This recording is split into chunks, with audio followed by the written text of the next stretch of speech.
Iya, terima kasih Anda masih menyaksikan Gapai Kemuliaan. Kita lanjutkan kembali pembahasan kita bersama Kiai Haji Muhammad Faiz. Nah ini selanjutnya kita akan bahas hak yang lebih besar Kiai tentunya. Hak yang terakhir ini ya, hak manusia atas Allah. Iya. Dan hak Allah atas manusia. Iya. Nah ini bagaimana penjelasannya Kiai? Bicara tentang hak Allah kepada manusia itu bisa kita terima. Tapi hak manusia atas Allah itu rasanya tidak bisa kita terima. Tetapi penyebutan hak manusia atas Allah itu ada dalam hadis. Hadisnya sahih di Sahih Muslim itu. Bahwa Allah bicara tentang haknya Allah dan Allah bicara tentang haknya manusia. Tetapi waktu saya ngaji dulu, kata guru saya, ketika Allah menyebutkan hak manusia atas Allah, itu menunjukkan betapa sayangnya Allah kepada manusia. Allah ingin membangun hubungan yang mudah dipahami. Masing-masing punya kewajiban dan masing-masing punya hak. Kalau Anda sudah menunaikan kewajiban Anda, maka Anda berhak untuk menagih apa yang menjadi hak Anda. Saya sudah punya kewajiban membayar mobil, maka saya punya hak untuk menerima mobil. Nah, itu Allah gunakan dalam bahasa komunikasi dengan kita manusia untuk menunjukkan rahmat Allah. Tetapi agama ini Mbak Eva, kalau saya dulu ngaji sama guru saya dulu ngaji hikam itu. Ada 3 tahun saya duduk di kaki orang yang sangat saya hormati. Itu beliau ngomong begini, hubungan Allah dengan manusia itu dibangun dengan 2 hal. Yang paling tinggi dibangun dengan rahmat. Dan yang kedua dibangun dengan keadilan. Nah, kalau kita di akhirat ini bertemu dengan rahmat Allah, maka nggak ada lagi tuh dosa besar. Sebesar apapun dosa yang kita lakukan, ketemu sama rahmat Allah, surga.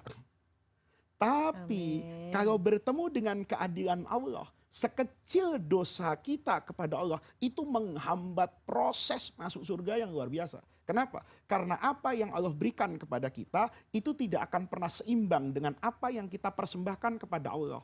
Salat saya tadi duhur 4 rakaat itu tidak sama loh dengan oksigen yang saya hirup secara gratis masuk ke paru-paru, disaring di lubang hidung. Oleh karena itu ada rahmat dan ada keadilan. Nah, bagian dari rahmat Allah ini, Allah berkomunikasi kan, menyampaikan wahyu kepada Rasulullah. Kata Allah, Rasulullah kasih tahu ya sama hamba saya ya bahwa saya punya hak atas mereka.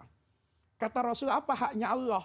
Haknya saya tidak ada orang di dunia ini yang beribadah kecuali kepada saya, kata Allah. Tidak ada orang yang tunduk kecuali kepada saya. Tidak boleh mempersekutukan saya dengan siapapun dan dengan apapun. Rasulullah katakan, kalau hak itu sudah Allah terima, kata Allah kepada Rasulullah, dan nanti Rasulullah sampaikan, kasih tahu, hak mereka tidak diazab oleh Allah. Nah, ini artinya ibadah kita kan tidak sama dengan surga. Tapi di sini Allah ketika bicara hak dan kewajiban itu dibangun dengan rahmat. Kalau sudah seperti itu, maka menjadi hak mereka. Padahal kita nggak boleh nagih sama Allah loh. Tapi Allah katakan hak mereka untuk tidak saya azab di akhirat nanti. Maka ketika dengar hadis itu, sebagian sahabat tuh ngomong gini, ya Rasulullah, boleh nggak hadis ini saya sampaikan ke banyak orang? Sahabat tuh nggak pernah Mbak Eva menanyakan ini boleh disampaikan, karena memang semua agama harus disampaikan. Tapi mereka yang mendengar ini kebetulan kelompok yang super baik.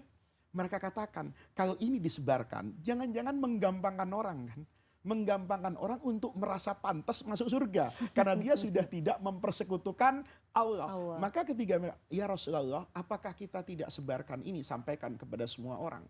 Kata Rasulullah, silahkan, tapi saya punya khawatir ayat takilu, nanti mereka menggampangkan. Nah, maka hadis yang seperti ini itu tetap kita sampaikan Mbak Eva ya, utuh dari Nabi kepada orang yang sudah terjerumus ke dalam dosa tapi memiliki keinginan untuk bertaubat. Sehingga kita tidak pernah memutus asa orang dari rahmat Allah. Tapi kalau ada orang yang suka menggampangkan asal dengar hadis gini, terus pede banget masuk surga, maka kita seimbangkan dengan hadis lain. Ada orang yang beribadat sampai sekian tahun, ternyata ada pekerjaannya yang tidak diridhoi Allah, dia masih masuk neraka. Jadi hidupnya itu mizan, seimbang. Antara harapan yang besar dengan rasa takut yang mumpuni di dalam dada. Baiklah Kiai, Ya. semoga kita nantinya termasuk orang-orang yang bertemu dengan rahmat Allah ya Amin, Kiai ya. amin, Jangan sampai amin. bertemu dengan keadilan Amin, Allah ya. amin, Nauzubillah amin, min amin, zalik. amin. Baiklah Kiai, terima kasih atas ilmunya yang Amin. sudah disampaikan hari ini. Dan pemirsa, usai sudah perjumpaan kita hari ini dalam program Gapai Kemuliaan. Semoga tausiah kali ini bisa menambah hasanah ilmu agama kita, menjadikannya bermanfaat, dan ini yang paling utama, menambah ketaatan kita kepada Allah Azza wa Jalla.